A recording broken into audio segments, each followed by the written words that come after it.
Good morning, good evening, and good afternoon, Africans. I hope you're faring well where you are, and if you ain't faring well, please fare well where you are.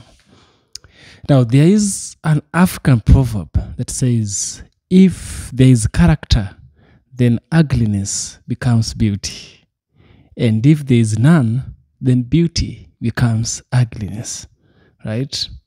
So this African proverb tries to emphasize a truth. Just judging from the title, it tries to emphasize the truth that beauty does not lie in the appearance, right? We Africans, we always valued morals than aesthetics, right? Ethics comes before aesthetics, right? Yes. And also, the reason why I'm sharing this proverb is for you to understand a certain thing, right? Now, just from what you've watched by the beginning of the video, you can see that the world has broadcast that black skin is an ugly skin. That is the narrative being told outside there. It's known big news. It's something that happens, right? What if I told you that the black skin might be the best beauty that has ever existed? What if I told you that how we humans, or rather how we, some special humans who call themselves superior, how they determine beauty might not be the right way to determine beauty, right? They might be determining beauty based on a narrative that they are trying to affirm. They might be defining beauty based on racial lines, right? They might be basing beauty to send a narrative of submission in the society. This because we are greater than you mentally, physically, aesthetically, we are better than you, then we are better humans. But that's not the truth. True beauty lies in the mind. So a series of black people have come forward to give an emphasis on what I'm sharing with you right now. I want us to listen to them. I shall get back by the end of the video, of course, where we shall also have a deep critical analysis. Let's dive in.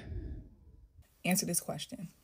So statistics show that only 26% of black women will marry in their lifetime from any race. 26% of black women will marry in their lifetime. My question is, why do you guys think that is? Why do we have such low marital rates? And I'm not talking about black women marrying black men. I'm talking about men of all race wanting or desiring to marry a black woman. Why are we so undesired when it comes to marriage? Now, I know there's percentage who don't want to be married, right? But there's a large percent of women, black women, who want to be married. But again, why is that the case? Why is that? You know, I think if we start to really sit down and think about why statistics are what they are, they're not there for just any reason, right? There's reasons behind it, and I think that there's a plethora of reasons, and from my opinion, of why I believe that those statistics are what they are, and why we are the lowest. You know, we have the lowest marital rates as black women. But I want to hear from you ladies. What do you think, and why do you think that's the case as to why we are where we are when it comes to being, chosen from? Every time I get on here, I see stuff from dating coaches and I guess well-meaning people talking about how black women are the bottom of the dating pool. When they surveyed people, black women were the least desirable to their own race and the least desirable to other races. And as someone who's traveled extensively, I'm going to tell you that that's not true. First of all, I want to see what that population sample size is, and it's probably American.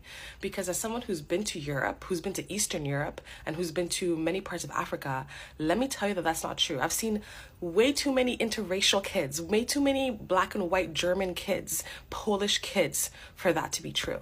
But there seems to be this concerted effort in the United States to continuously remind black women of their place.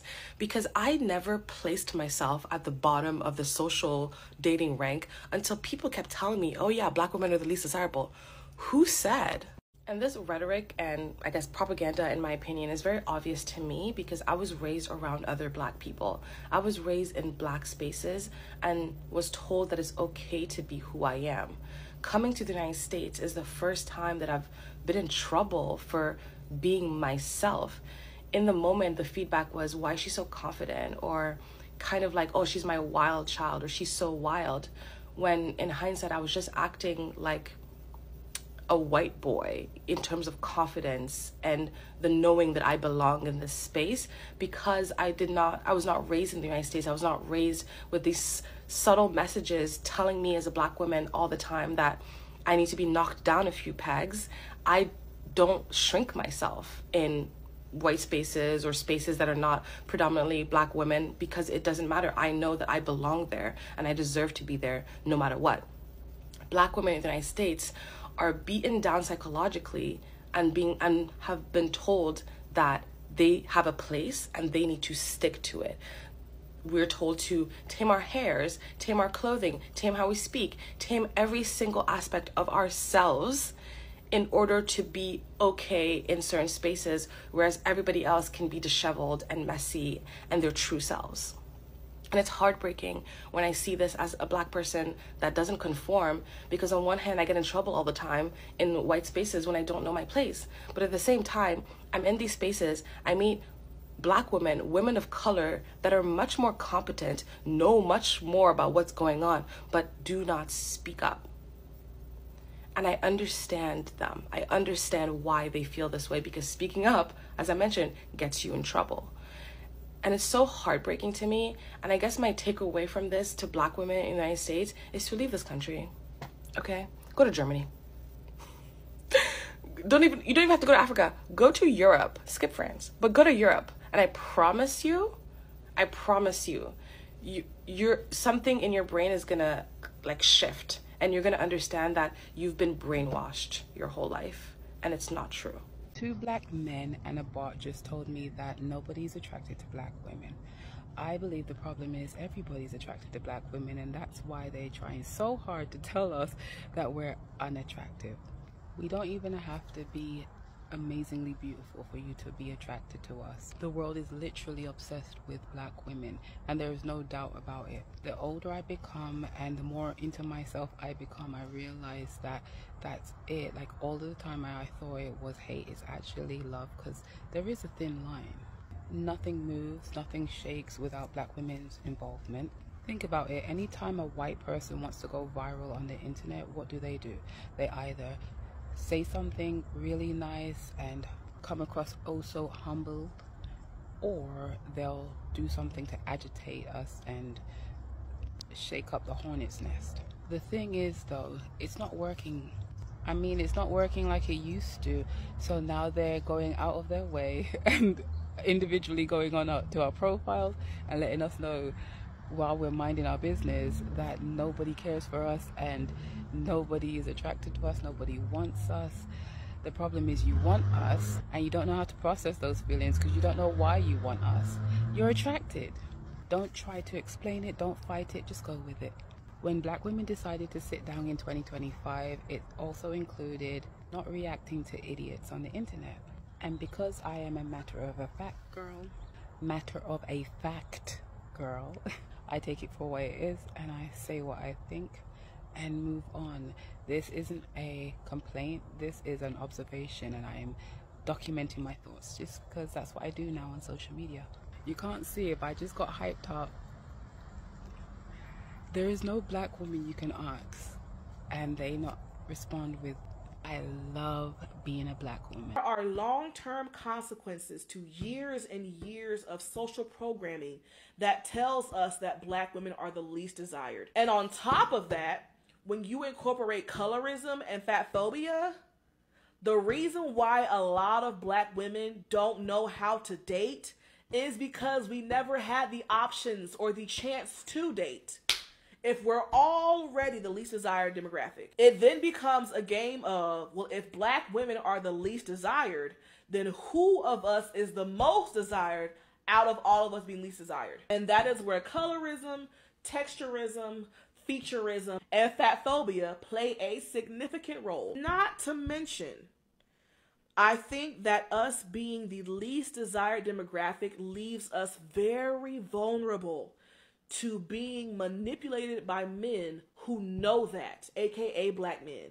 Black men know that we're the least desired demographic. And for a good bit of them, they use that to their advantage. If black men know that at large black women are not seen, not heard, not valued properly, not appreciated in the workforce, not taken seriously, all those things, all it would really take for a lot of us to feel special is to be noticed. For a lot of black women, the thing that hooked us into a man at first was the fact that he noticed us in a way that society does not. And that is sad in and of itself, but I think that a good bit of black men use that to their advantage. All they have to do is notice you, compliment your work ethic, compliment your skills, compliment you as a person. And for a lot of us, we are hook, line, and sinker because we're so deprived of receiving that kind of recognition in life in general. When you go the majority of your life not being noticed romantically or not being seen and valued in the way that you need, when someone comes along and gives that to you, you latch on.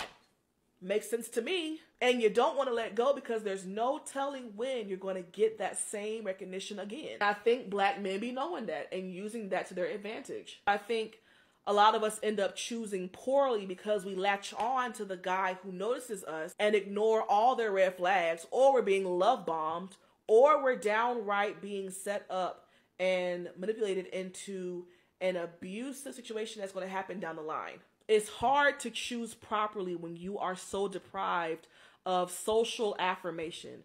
And this idea that we're supposed to only be okay with our approval, sure, but we need for our approval and how we see ourselves to mirror how the world sees us. And if I think I'm the shit, but the world treats me like shit, it's really hard to maintain that self-belief. You need a balance of both. So for a lot of us, we go through our lives thinking we're the shit and being treated like shit by society. And then here along comes somebody treating us like we think we're the shit and matching us.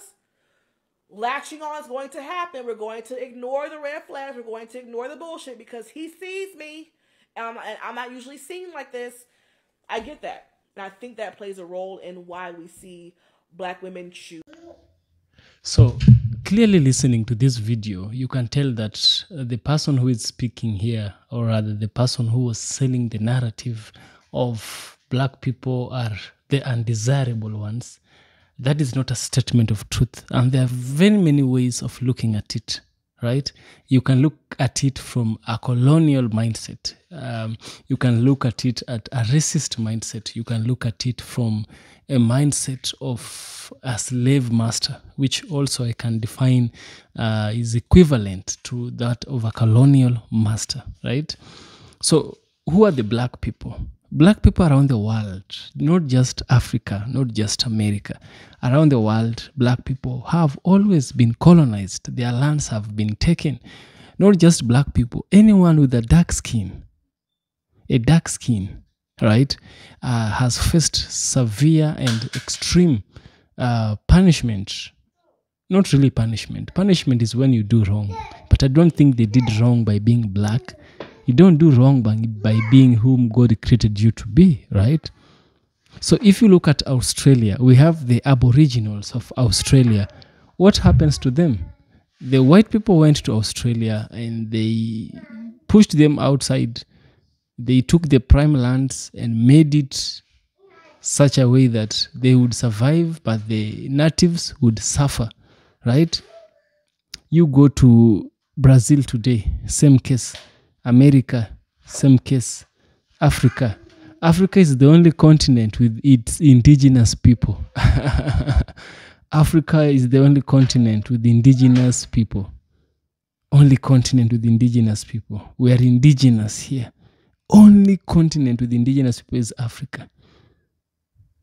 And if they got a chance, they would have wiped us out and replaced us. But God did not allow that. So I want us to discuss this specific notion, specific topic with regards to beauty, with regards to aesthetics, what our eyes sees as good versus the internal, right? Because I will tell you one thing. The leopard's skin is very beautiful, but the heart of a leopard is very bad. Very, very. It has a killer heart, but a very beautiful skin. So the skin you have really does not make you a good person, nor does it make you a beautiful person. It is what is in your heart that really matters. That is what really matters. So you can tell that there is no any African proverb that directly translates to Beauty and the Beast. But the story, Beauty and the Beast, a beast is a representation of ugly, right? But there is stories and there is themes which are captured by several proverbs that emphasize judging character over appearance. Appearance is not reality. A great philosopher by the name of John Stuart Mill came with that line: appearance is not reality. What you see might not be real. Many times what you see online ain't real. So, a prominent example is if there is character, ugliness becomes beauty, right? And if there is none, beauty becomes ugliness, which highlights that inequalities determine true beauty, while other proverbs like the skin of the leopard is beautiful, but not its heart, right? That also emphasizes the skin, not the internals. The internal, not the skin. It gives emphasis on the internal beauty, not the external. The skin of the leopard is not beautiful, yeah?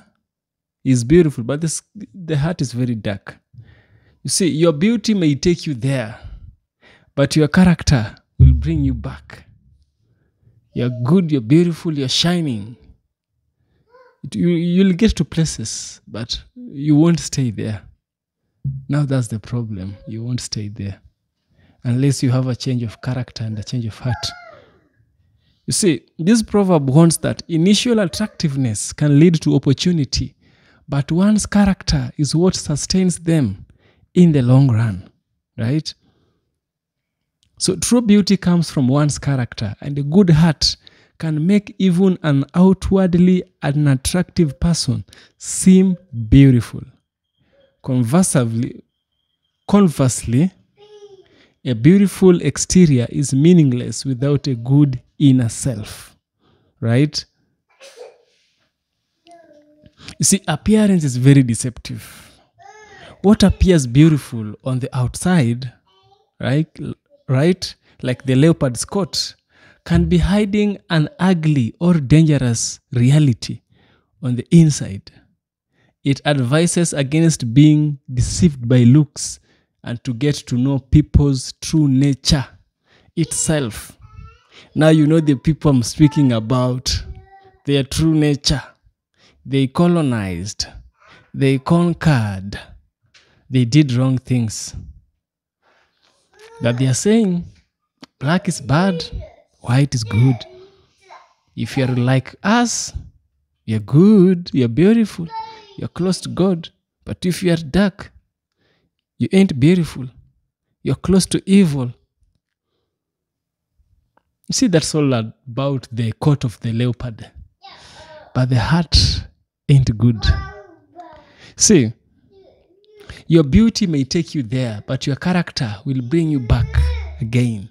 See, these specific proverbs suggest that physical beauty can open doors and attract attention, but it is one's character, actions, and integrity that will determine how they are ultimately perceived and whether they can maintain their position or relationship in the long run, right?